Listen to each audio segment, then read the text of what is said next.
Salut à vous tous, je suis très content de vous retrouver aujourd'hui dans le journal La Bande Dessinée, avec aujourd'hui notre invité qui est Zep. Et oui, le dessinateur de Titeuf. Il vient avec nous parler de son nouvel album, en fait la réédition des 20 ans du guide du vice sexuel. Allez, on a rendez-vous avec lui. Bonjour Zep, Bonjour, c'est un plaisir de te voir avec nous. merci. Et en fait, il y a une grosse sortie, c'est le guide du zizi sexuel. En fait, 20 ans après, il y a une nouvelle réédition.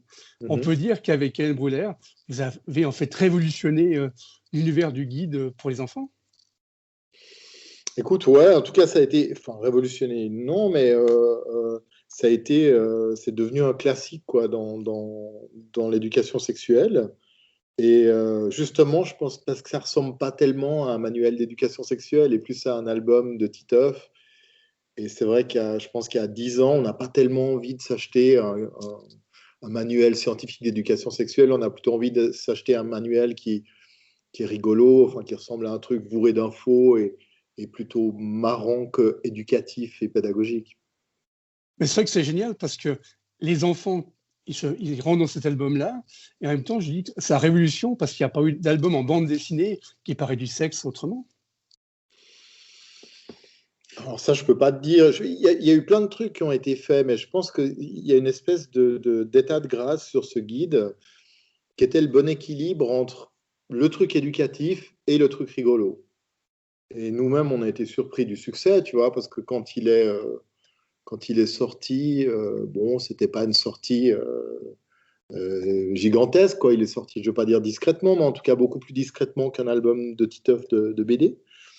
Et puis il a eu un destin assez incroyable. Il a été traduit, je crois que c'est mon premier album qui a été traduit en Chine, même, tu vois. Enfin, il a eu une vie assez étonnante, ce guide. Et puis c'est vrai qu'à 20 ans après, ben, on se disait, il mérite enfin, un bon lifting, quoi, parce qu'il y a beaucoup de choses qui se sont passées, il y a beaucoup de sujets nouveaux qui méritent d'être intégrés. Et c'est un guide qui continue à avoir des lecteurs. Alors il y a beaucoup d'anciens lecteurs qui m'en parlent, qui l'achètent pour leurs enfants maintenant, parce que voilà, ils ont grandi.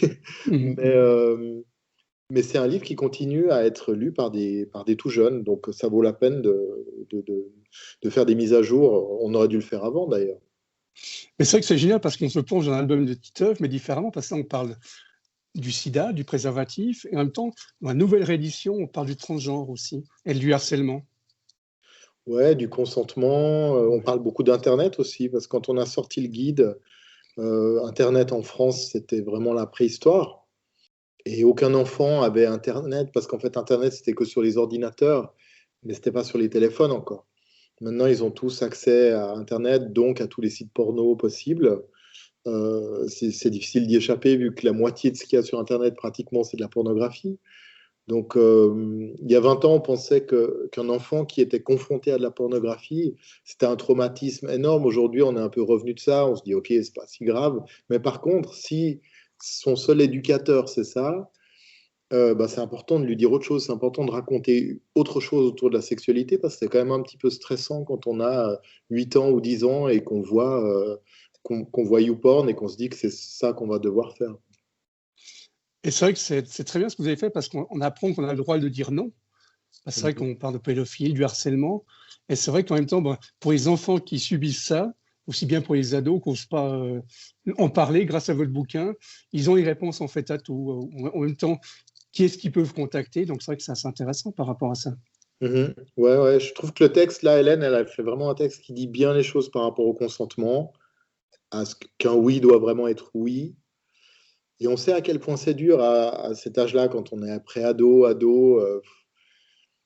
Évidemment, on nous bassine avec le fait qu'il faut s'aimer soi-même, se respecter soi-même, mais quand on est ado, on s'aime pas. On a besoin de l'amour des autres pour s'aimer soi-même. C'est pour ça que souvent, on accepte de faire des choses qui sont pas forcément ce qu'on voudrait, parce qu'on a besoin de l'approbation et de l'amour des autres.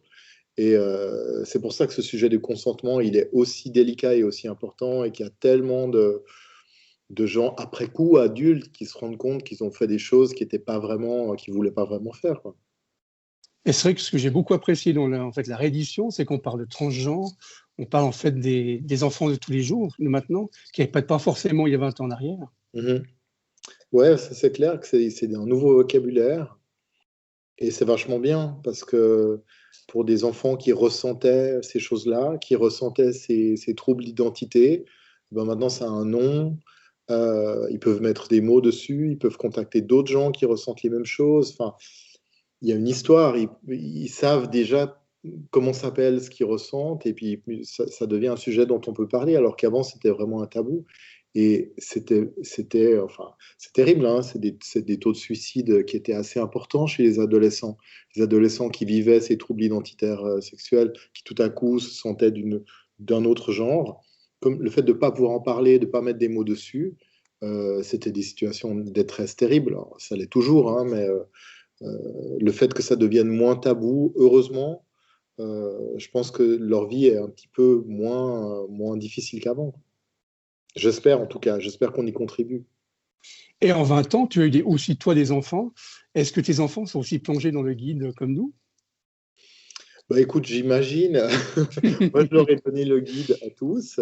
Il y a 20 ans, j'avais un enfant, entre-temps j'en ai 5.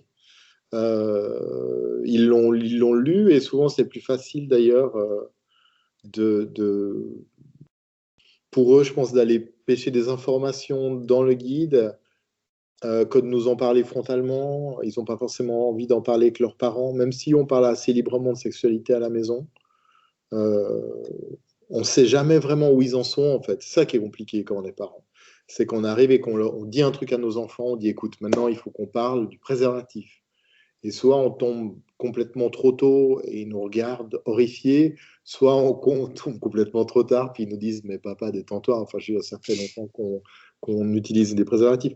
Donc, c'est difficile, je trouve, d'être au bon moment. On a du mal à savoir exactement où en sont nos enfants, et c'est normal, c'est leur liberté et leur intimité. Mais donc, c'est pas mal d'avoir un guide. Moi, souvent, l'écho que j'ai eu d'anciens lecteurs qui sont maintenant des adultes, c'est qu'ils l'ont gardé plusieurs années dans leur chambre et qu'ils le prenaient à divers moments parce que le guide commence avec des questions sur l'amour qui sont des questions très enfantines. Et puis, il va jusqu'à la puberté, faire les premiers rapports sexuels, les questions d'identité de genre. Donc, il couvre quand même un spectre d'années assez large. Et ma dernière question, tu es un artiste à multiples facettes, tu travailles tous les styles de dessin en même temps. Je pense à l'album T-Hand, aussi bien le dernier album de Renaud. Et moi, je trouve l'album T-Hand m'a beaucoup touché parce que c'est un peu ce qu'on vit maintenant avec le Covid, c'est qu'en fait, les hommes ont beaucoup trop trafiqué la nature et on le paye encore un peu. Ouais, ouais. Ouais, moi, je trouve que c'est un privilège qu'on a dans la bande dessinée, c'est qu'on peut passer d'un genre de récit à un autre sans que ce soit très compliqué. Il faut adapter son dessin, mais beaucoup de dessinateurs le font et c'est cool parce que c'est vrai que par exemple, si tu es cinéaste et que tu es un cinéaste de comédie, si moi j'étais le cinéaste réalisateur de Titeuf, eh ben, jamais on me donnerait un sou pour faire un film comme The End, quoi. Oui. Alors qu'en bande dessinée, c'est du papier, des crayons, on le fait, et puis après, bon, bah, il faut que des lecteurs soient intéressés par l'histoire, mais si l'histoire tient la route, touche du monde, eh ben, le livre existe. Et c'est vraiment un privilège qu'on a, c'est le fait de travailler avec des moyens pour finir assez simple, quoi. Et c'est vrai que c'était une belle claque cet album. Pour moi, en tout cas, c'était une belle aventure parce que c'est un album toi, il est sorti maintenant il y a plus de 2 ans. Et il continue à être en librairie. Aujourd'hui, c'est tellement difficile de rester en librairie pour un album. Il continue à être coup de cœur de libraire maintenant.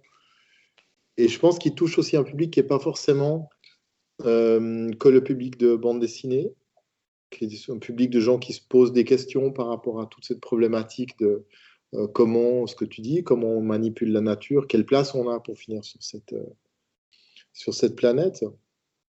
Et puis, des gens d'ailleurs parfois qui connaissent pas Titeuf, tu vois, j'ai rencontré, dans des rencontres autour de The End, j'ai rencontré des lecteurs qui m'ont dit Ah, mais c'est vous qui faites Titeuf, ok, oh, j'ai jamais lu. Donc, c'est assez marrant pour moi d'avoir cet aspect-là. Ça prouve qu'on n'est pas forcément grignoté par une chose. Souvent, c'est un peu la crainte, on se dit ok, on est associé à un personnage et puis on va faire plus que ça toute sa vie. Et je crois que c'est vraiment, on n'est pas obligé, quoi, on peut faire autre chose. Alors c'est clair que je m'attends pas à voir le succès que j'ai eu avec Titeuf sur d'autres projets, mais ils peuvent exister, ils peuvent trouver un public. On me laisse les faire. Franchement, c'est une liberté. Moi, chaque jour, je suis reconnaissant de ça, quoi. Est-ce qu'ils arrivent maintenant à envie de refaire un album en réalisme, Je suis en avec train la de faire nature? un- Ah, je suis en train d'en génial. faire un.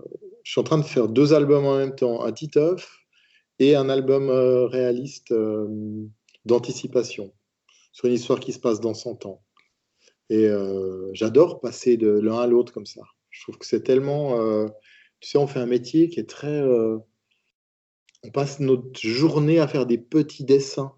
Et il y a un côté physiquement qui est abîmant dans la bande dessinée. D'ailleurs, souvent, les vieux dessinateurs, ils ont tous mal aux mains, ils ont de l'arthrose, parce qu'on a fait des milliers, des milliers, des milliers de dessins toute sa vie. Quand on voit quelqu'un comme Uderzo à la fin de sa vie, enfin, déjà 10 ans avant sa mort, sa main, elle était toute abîmée, quoi, tellement il avait, enfin, c'est pas naturel de passer, de tenir un crayon serré pendant 10, 12 heures chaque jour, toute sa vie, et de faire des dessins minuscules comme ça. Donc de passer d'une gestuelle à une autre, d'avoir un dessin humoristique, puis après un dessin plus réaliste, on bouge pas de la même manière. Et c'est un peu, je pense, comme un sportif qui fait tout à coup, qui va pas utiliser toujours le même muscle, quoi, qui en utilise un autre, bah, il a plus de chances de pas être foutu trop vite, quoi. Et je pense que c'est vachement important, ça, de se soigner. Il y en a qui se mettent à dessiner debout. Enfin, on a besoin de changer aussi de format, de manière de dessiner, parce qu'autrement, physiquement, c'est quand même un métier où on se fond là la main.